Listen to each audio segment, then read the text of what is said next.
Assalamualaikum warahmatullahi wabarakatuh. Alhamdulillahi rabbil alamin. Assalatu wassalamu ala asyrafil anbiya'i wal mursalin wa ala alihi wa ashabihi ajma'in. Allahumma fassalli wa sallim wa barik ala Muhammad wa ala alihi wa ashabihi wa man tabi'ahum bi ihsanin ila yaumiddin.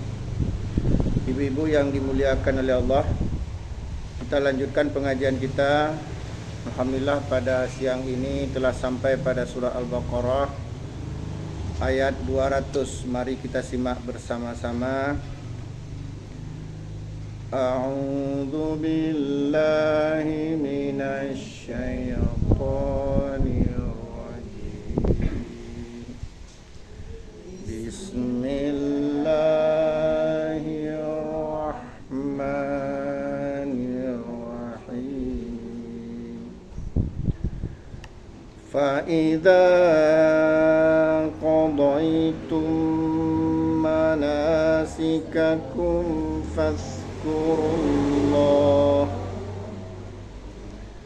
fazkurullaha kadzikrikum aba'akum aw ashadda dzikra.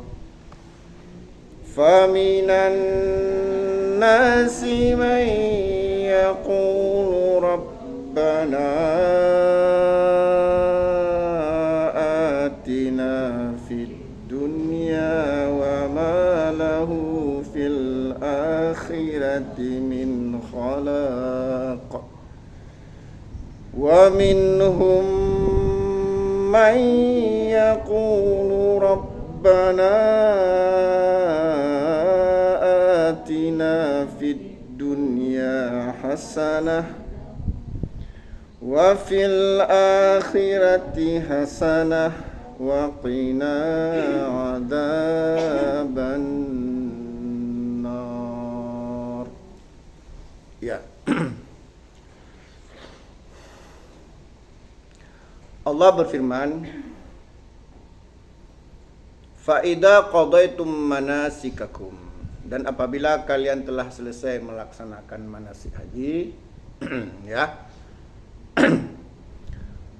Ya, terakhir sekali orang yang melaksanakan haji itu melakukan tawaf wada. Setelah tawaf wada, maka jamaah haji pulang kampung halaman. Ya, dengan apa pulang kampung, Bu? Ya. Dengan pesawat. Nah, kalau Nabi pulang dengan apa? Unta. Kenapa kita tidak pulang dengan unta juga? Hah? Kan Nabi pulang dengan unta, kita juga harus pulang dengan unta kan? Oh, pada masanya. Ya. Makanya ibu-ibu ya, ibadah haji, proses pelaksanaan ibadah haji itu harus murni, harus sesuai dengan tuntunan Nabi. Tapi bagaimana berangkat haji itu pembaharuan, mengikuti perkembangan zaman. Ya, bukan pemurnian. Berangkat haji bukan pemurnian. Kalau Nabi naik unta, kalau pemurnian kita juga harus naik unta. Ya. Atau naik kuda. Tapi kita malah naik Lion Air, Garuda Air, bukan Unta Air. Nah, berarti ya, yang kita jaga harus sesuai dengan sunnah proses pelaksanaan haji. Berangkat haji itu mengikuti perkembangan zaman. Demikian juga yang perlu kita jaga kemurniannya adalah kaifiat salat. Menentukan waktu salat itu pembaharuan. Betul kan? Di masa Nabi bagaimana menentukan waktu salat? Lihat bayang-bayang matahari. Seperti kata Nabi apa? Waktu duhri idza zalatis syamsu wa kana dhillu rajuli katulihi malam yahduril as.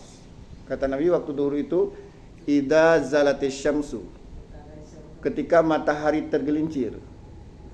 Wa kana dhillu rajuli, hingga bayang-bayang dan bayang-bayang seorang laki-laki sama panjang dengan badannya. Jadi awal waktu duhur itu kata Nabi ketika tergelincir matahari. Akhir waktu duhur ketika bayang-bayang sama panjang dengan orangnya. Itu yang berlaku di masa Nabi. Sekarang kalau betul-betul kalau itu dianggap pemurnian, maka muazin kalau mau salat duhur harus berdiri di panas matahari, lihat apakah sudah tergelincir matahari atau enggak. Ada muazin yang mau. Black suit semua muazin. Kalau begitu apa yang dilakukan oleh muadzin sekarang? Melihat jam, melihat jadwal salat. Ya. Melihat jadwal salat. Nah, jadwal salat nggak ada di masa Nabi. Sekarang ada dengan bantuan ilmu astronomi. Ya, paham ya? Kalau begitu, yang harus dijaga pemurniannya adalah tata cara salat. Penentuan waktu salat itu boleh berubah menurut perkembangan zaman. Contoh lain, dalam hal puasa Ramadan, yang harus kita jaga harus sesuai dengan tuntunan Nabi apa? Tata cara puasanya. Bagaimana Nabi buka, bagaimana Nabi sahur, kapan Nabi berbuka, kapan Nabi mulai berpuasa, menahan lapar, dan itu yang kita jaga. Tapi menentukan kapan Ramadan itu pembaharuan mengikuti perkembangan zaman. Di masa Nabi nggak ada kalender, sekarang sudah ada kalender. Di masa Nabi nggak ada ilmu astronomi, nggak ada imsakiyah. Contoh hari ini hari apa? Jumat, tanggal 6. Dari mana ditentukan? Apa dengan melihat bulan?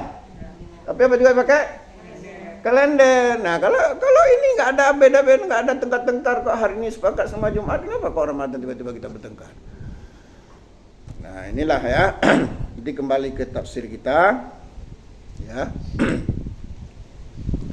bahwa apabila telah selesai manasik haji, ya, fadzkurullaha, maka berzikirlah kepada Allah. Ya. Apa maksud berzikir di sini? Zikir ini ada dua. Yang pertama zikir qauliyah. Misalnya apa? Subhanallah, alhamdulillah, wa la ilaha illallah. Ada takbir, ada tahlil, ada tasbih. Atau misalnya labbaik Allahumma labbaik. Itu ketika kita ihram, terutama kita baca itu. Dah.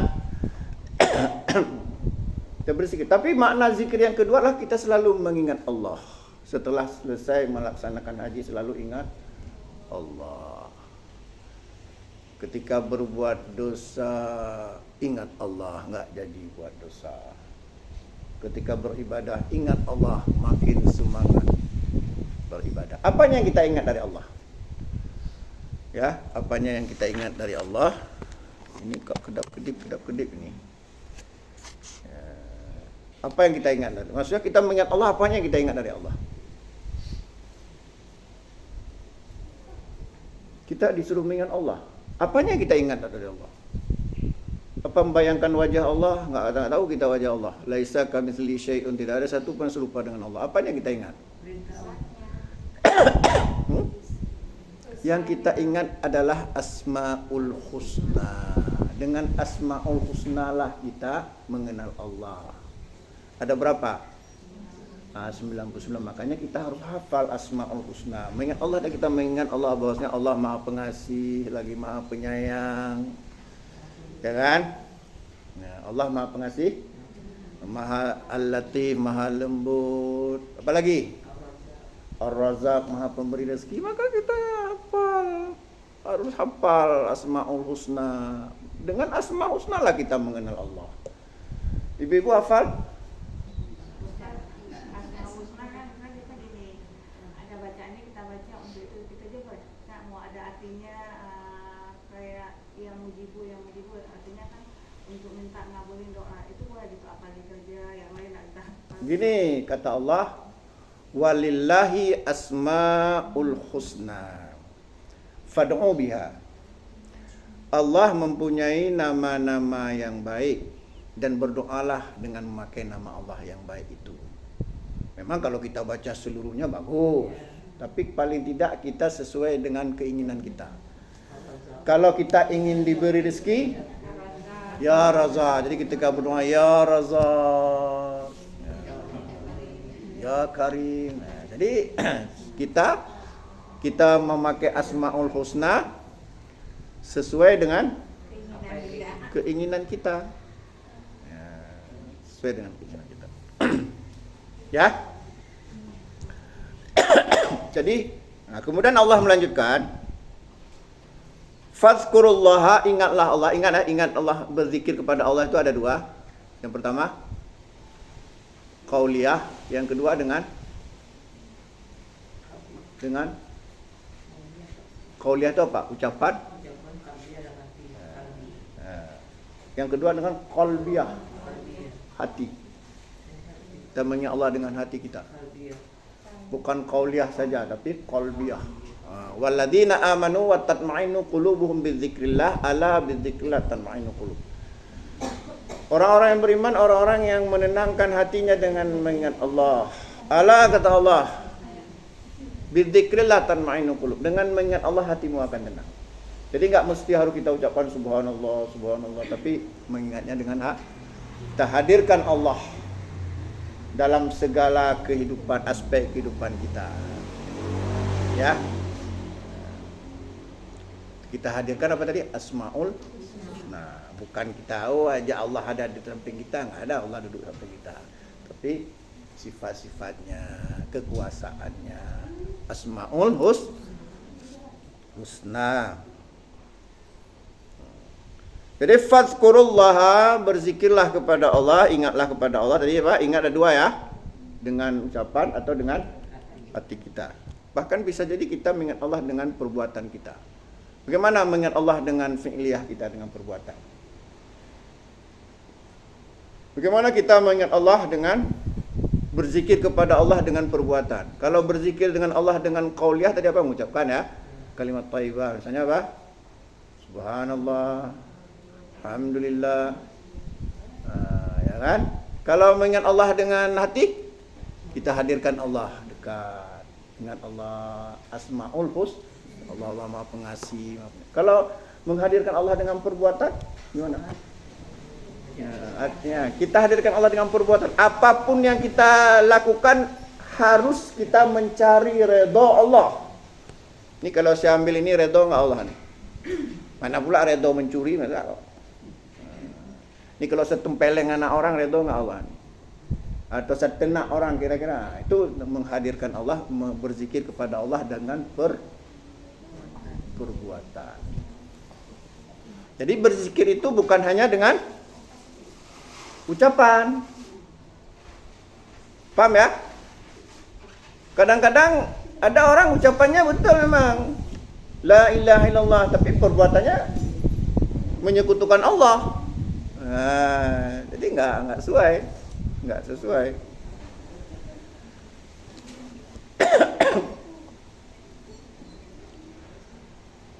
Ya.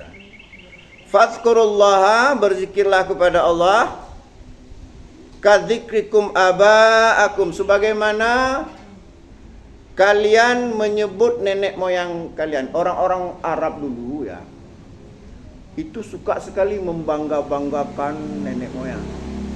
Makanya ya, Allah berfirman, di antaranya Allah berfirman, wa idza qila lahum ittabi'u ma anzalallah qalu bal nattabi'u ma alfaina alaihi aba'ana aw law kana abahum la yaqiluna syai'a wa la yahtadun, kata Allah. Dan apabila dikatakan kepada mereka, ikutilah apa yang diturunkan Allah, mereka menjawab, tidak, kami hanya mengikuti apa kata nenek moyang. Jadi mereka sangat mengagungkan nenek moyang mereka.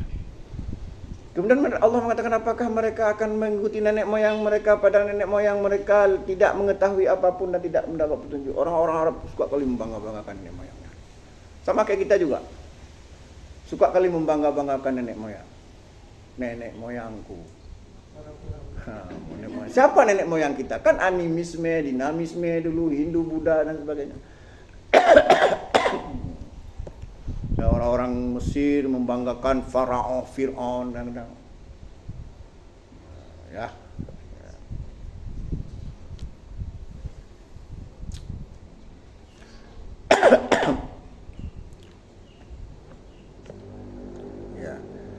Jadi kata Allah, berzikirlah sebagaimana kalian mengingat, menyanjung, mengingat nenek mengagung-agungkan nenek moyang. Kemudian Allah mengatakan,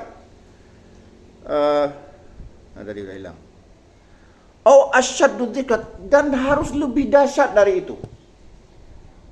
Harus lebih dahsyat dari mengagung-agungkan nenek moyang. Zikir. Apanya yang dahsyat? Bukan suaranya ya. Bukan suaranya yang dahsyat. Berarti kalau kita berzikir pada Allah dengan keras, bukan seperti itu. Itu mana Allah tidak suka. Allah tidak suka kita menyebutnya dengan keras-keras. Pernah di zaman Nabi ya, ada Rasulullah dan bersahabat itu dalam sebuah safar. Jadi naik turun lembah. Karena capeknya, kata sahabat ya, halalna wa kabbarna wa ala sautuna. Kami karena capeknya bertahlil. Tahlil itu apa? Ucapkan la ilaha illallah, bertakbir, mengucapkan Allahu Akbar, wa ala sautuna, dengan mengeraskan suara kami. Faqal, Nabi menegur, irba'u ala anfusikum, rendahkan suara kalian, enggak perlu teriak-teriak. Fa innakum la tad'una aman wala ghaiba. Sesungguhnya kalian menyeru bukan zat yang peka, bukan zat yang tidak ada. Innahu sami'un qarib. Sesungguhnya Allah Maha mendengar, Maha dekat. Enggak perlu kita teriak. Kita enggak menyogolah-golah menatah. Untuk apa? Apa Allah enggak dengar? Jangan-jangan kita ingin memperdengarkan kepada manusia. Bantabo kampung, bila boleh kampung tetangga boleh dengar, bila boleh seluruh Indonesia boleh dengar.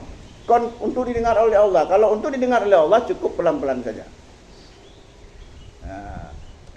Nah, sekarang kalau kita berzikir ingin memperdengarkan kepada manusia, apa hukumnya? Ria kan? Ria itu apa? Syirik kecil. Sum'ah, syirik kecil, memperdengarkan pada orang. Syirik kecil ria. Ria itu memperlihatkan kebaikan, memperdengar pada manusia, memperlihatkan. Sampai Nabi mengatakan, inna akhwafa ma akhafu alaikum asyirkul asghar. Kata Nabi, yang paling aku takutkan pada kalian adalah syirik kecil. Qalu, para sahabat bertanya, ya Rasulullah, wa ma syirkul asghar? Wahai Rasulullah, apa itu syirik kecil? Faqal, Nabi mengatakan, ria. Bukan ria yang gembira. Ria itu ra'a, memperlihatkan.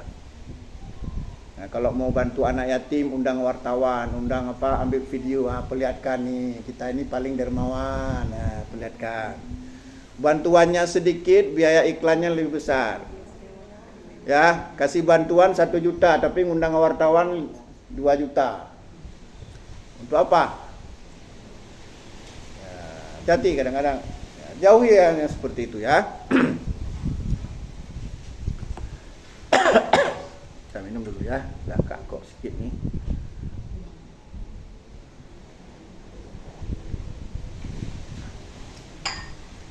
Ya. Ibu-ibu hati-hati bertanya. Saya rekam nih. Ya.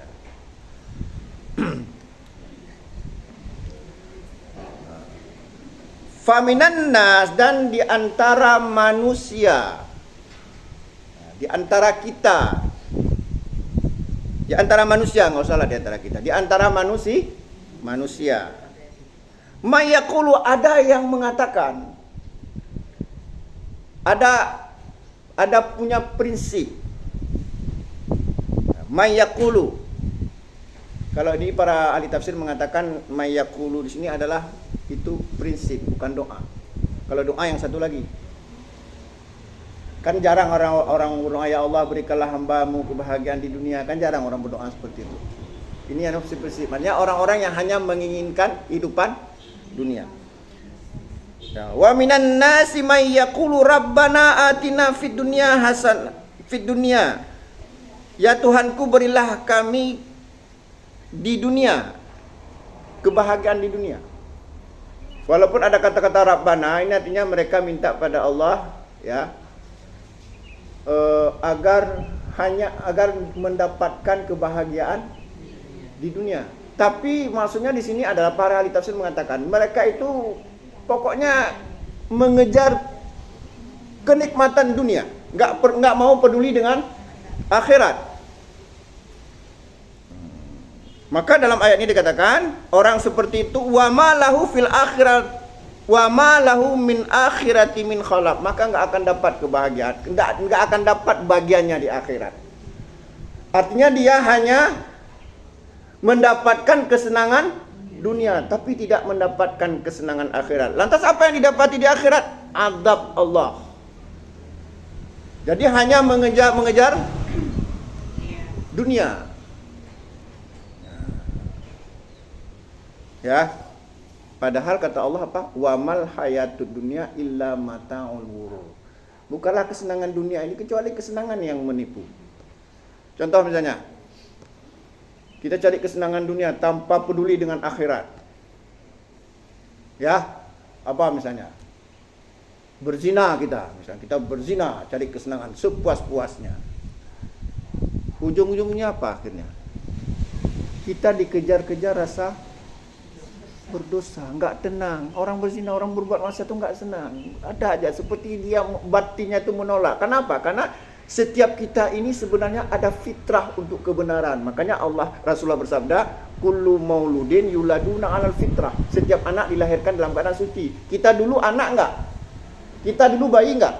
Ada fitrah, ada potensi menolak kebenaran. Makanya ketika kita berzina walaupun sepuas-puasnya, secantik bidadari, habis itu kita rasa berdosa kita. Ada penolakan dari fitrah kita. Makanya kata Allah, wa mal hayatud dunya illa mata'ul ghurur. Bukanlah kesenangan dunia itu kecuali menipu.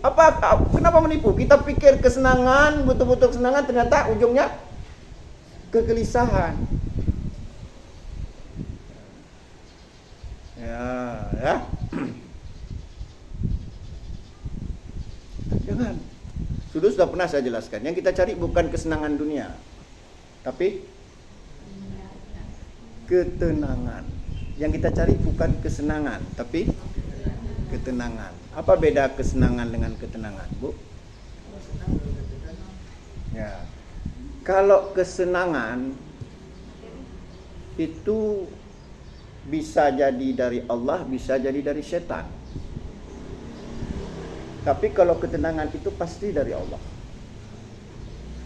Orang yang mendapatkan ketenangan pasti mendapatkan kesenangan. Orang yang mendapatkan kesenangan belum tentu mendapatkan ketenangan. Paham? Ya. Kesenangan perlu bayar.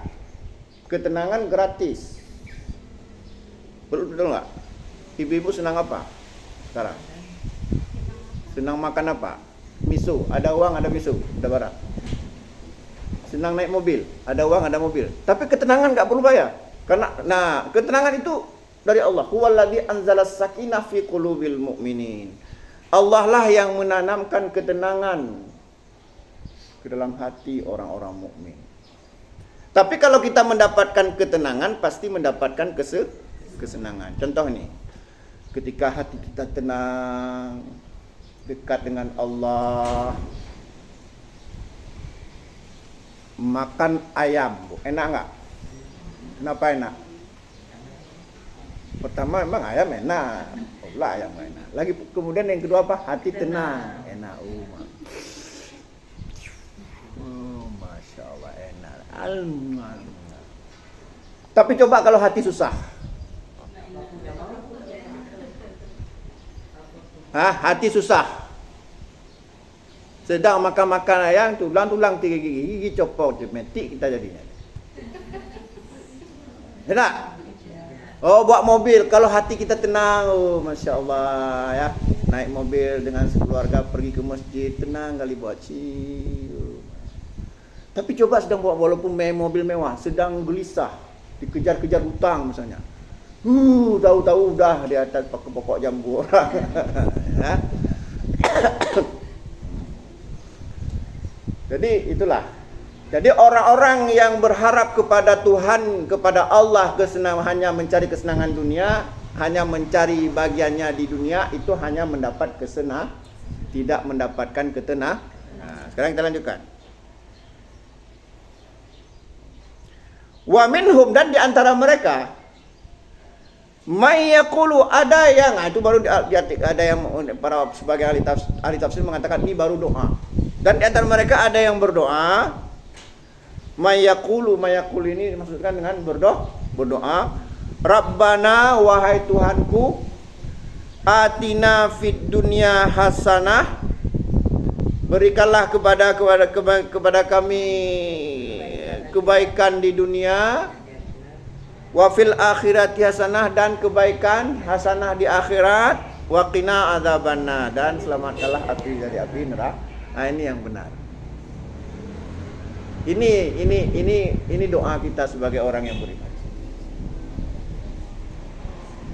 Sekarang masalahnya bagaimana kita bisa mendapatkan kesenangan dan kebahagiaan di dunia, dan juga mendapat kesenangan dan kebahagiaan di akhirat. Bagaimana caranya?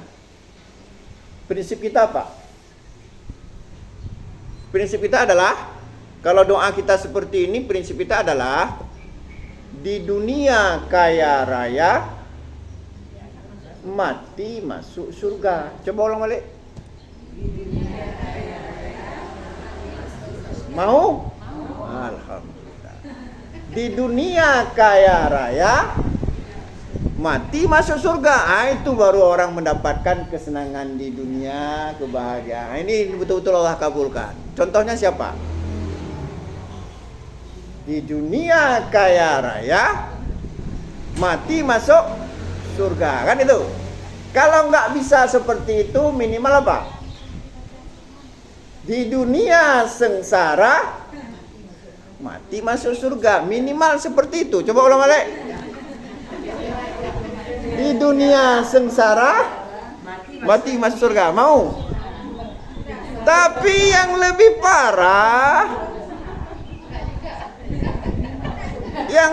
parah, Bu ya, di dunia sengsara, mati masuk neraka. Nyancok. Itu paling berat.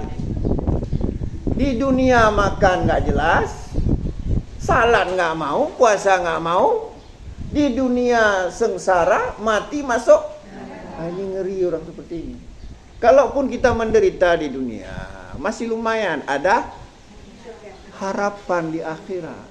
Ini udah nggak salat, udah nggak ada kerjaan, misalnya nganggur, salat pun tidak. Apa kayak gitu? Mending orang-orang kafir. Jelas. Ada orang kafir kaya di dunia, bebas kaya di dunia, tapi di akhirat dia masuk neraka. Kita di dunia melarat, mati masuk neraka. Oh jangan kayak gitu. Minimal tadi apa? Minimal. Di dunia sengsara, udahlah di dunia nggak makan, tapi ada harapan. Nah, kalau ini saya lihat ini nampaknya bahagia di dunia, bahagia.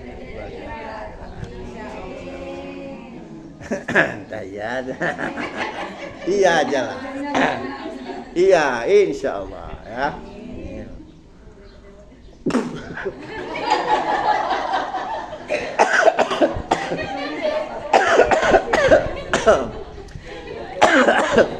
Batuk jadinya.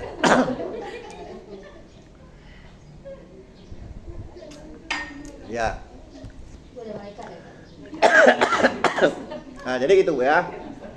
Jadi yang kita cari adalah ketenangan, bukan kesenangan. Kenapa? Kalau kita mendapatkan ketenangan, pasti mendapatkan kesenangan. Tapi kalau semata-mata kita mengejar kesenangan, belum tentu mendapat ketenangan. Nah, sebenarnya ya, betul kalau kita baca kita tafsir mengenai tafsir wamal hayatud dunya illa mata'ul ghurur. Bukanlah kehidupan dunia ini kecuali kesenangan yang menipu. Contoh sekarang, ibu-ibu merasa kalau naik sepeda bagaimana perasaan?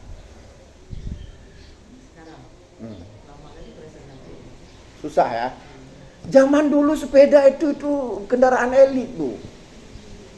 Orang kalau sudah pakai sepeda itu merasa paling bahagia di dunia ini. Apalagi sepedanya tuh bannya besar, bahagia sekali. Ya kan?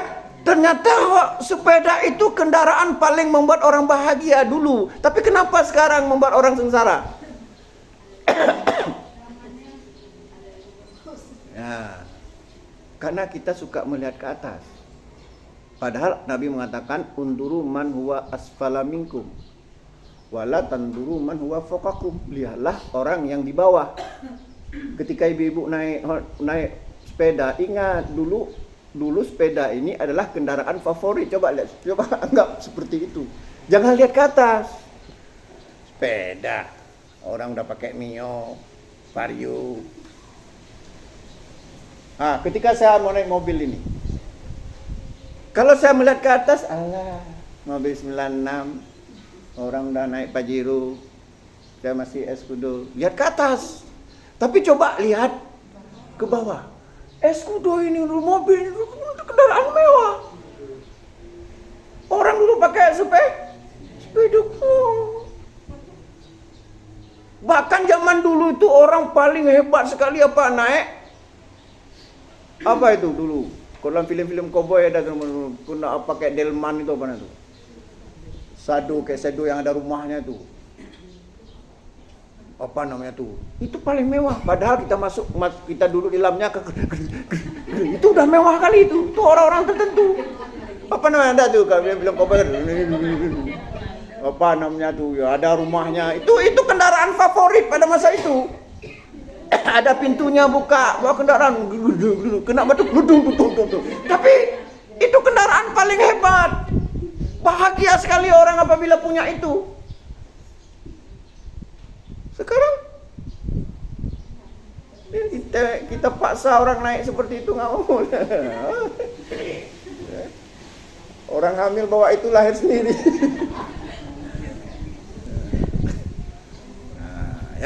Makanya ya, jika kita ingin mendapatkan kesenangan dunia, sebagaimana doa kita dalam ayat ini dikatakan, Rabbana atina fid dunya hasanah wa fil akhirati hasanah wa qina adzabannar. Artinya supaya kita mudah mendapatkan kesenangan dan kebahagiaan dunia dan akhirat, banyak-banyaklah bersyukur, banyak-banyaklah bersabar. Banyak-banyak bersyukur membuat hati tenang. Kalau hati tenang, bahagia. Banyak-banyak bersabar juga membuat hati tenang. Kalau hati tenang juga bahagia. Coba bisa enggak kita mendapatkan penderitaan tapi bisa bahagia dalam penderitaan tersebut. Nah, ini orang hatinya memang sudah betul-betul dia mencari ridha Allah.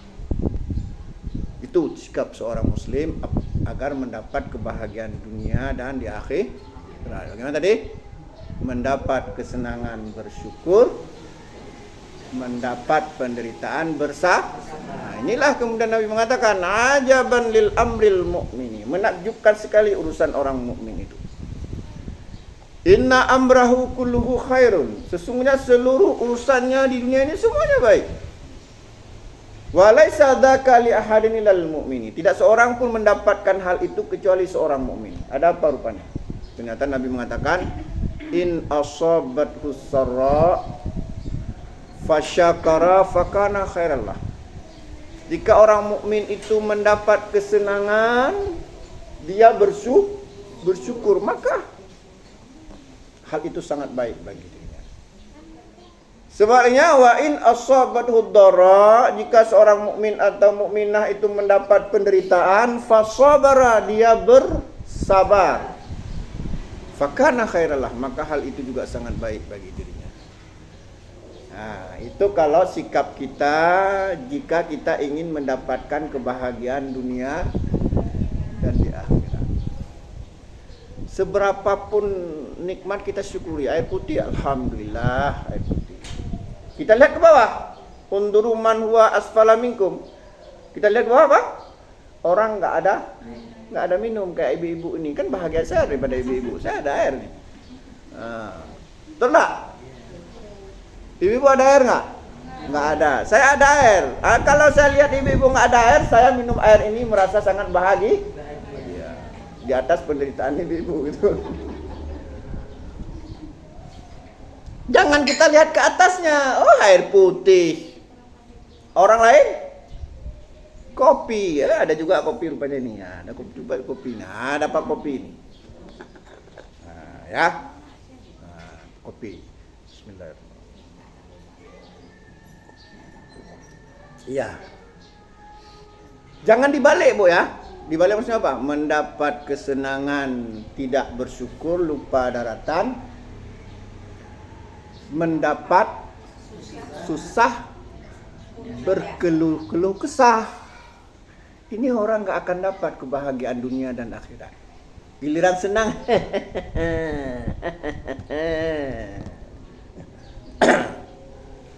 ya, gak berhenti tertawa kayak mama lampir, nenek mak lampir. mobil baru. Itu bukan orang bersyukur seperti itu. Begitu mendapat musibah, hilang pula mobil itu, 1 bulan gak mandi, Bu. Ampun mana, gak mau mengurus diri. Pokoknya kenapa hilang segala macam. Dibujuk-bujuk gak mempan. Habis air mata. Ini orang gak akan dapat kebahagiaan dunia dan akhirat. Orang mendapatkan kebahagiaan dunia dan akhirat tadi mendapat kesenangan, bersyukur. Mendapat penderitaan, bersabar. Ada nasi, bersyukur. Gak ada nasi, mati.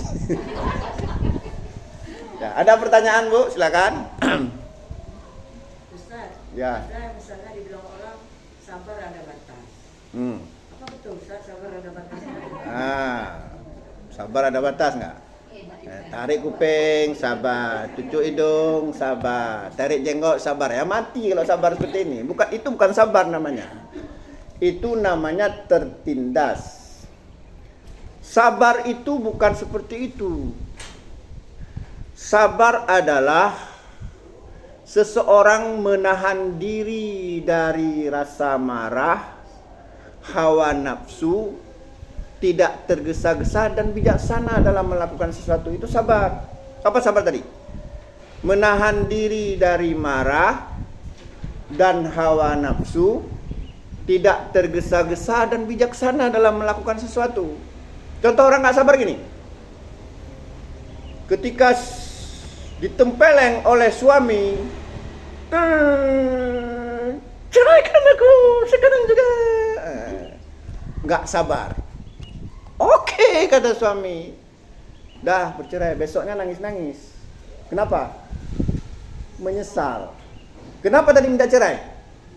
Karena nggak sabar. Makanya kalau nggak sabar berarti lawannya tergesa-gesa kan? Makanya kata Nabi, al-ajalatu minasyaitan. Tergesa-gesa itu dari setan. Jangan suka tergesa-gesa. Pikirkan masa-masa. Ingat, resikonya apa? Manfaat dan mafsadatnya apa? Kita pikirkan segala sesuatu. Nggak boleh kita kayak apa? Kayak vertalit kita. Begitu ada api boh, sikit-sikit sudah. Pikirkan masa-masa. Ya ingat, al-ajalatu minasyaitan. Tergesa-gesa itu dari syaitan. Makanya kita harus sabar. Jadi yang tadi itu bukan sabar, Bu. Nah, Makanya kata orang apa? Ada pepatah juga gini. Sekali sabar, tiga sabar, luah lampu. Apa artinya? Sekali sabar, luas kebun kita. Kenapa banyak orang yang sayang sama kita? Dua go sabar, badan auh. Apa maksud badan auh? Badan kurus. Dua go sabar, 2 kali sabar, badan kita makan hati kita. Badan kurus terus. Dari gemuk kayak ibu ini, ibu ini kurus. Badan auh, tinggal tulang. Lego sabar, obat sembuh. Apa artinya? 3 kali sabar mati kita. Mati korban, bukan korban bencana, bukan korban gunung meletus, bukan korban perasaan. Meninggal dunia karena korban perasaan. Ada nggak orang meninggal dunia karena korban perasaan? Ada. Oh, iya. Gantung di perasaan. Ya. Jadi sabar bukan itu namanya orang tertindas. Sabar tadi apa maknanya? Menahan diri dari marah, hawa nafsu, tidak tergesa-gesa dan bersikap bijaksana. Udah ya, karena sudah muazan, mudah-mudahan ada manfaatnya. Aqulu biqauli hadza fastaghfiru. Innahu ghafurur rahim. Wassalamualaikum warahmatullahi wabarakatuh.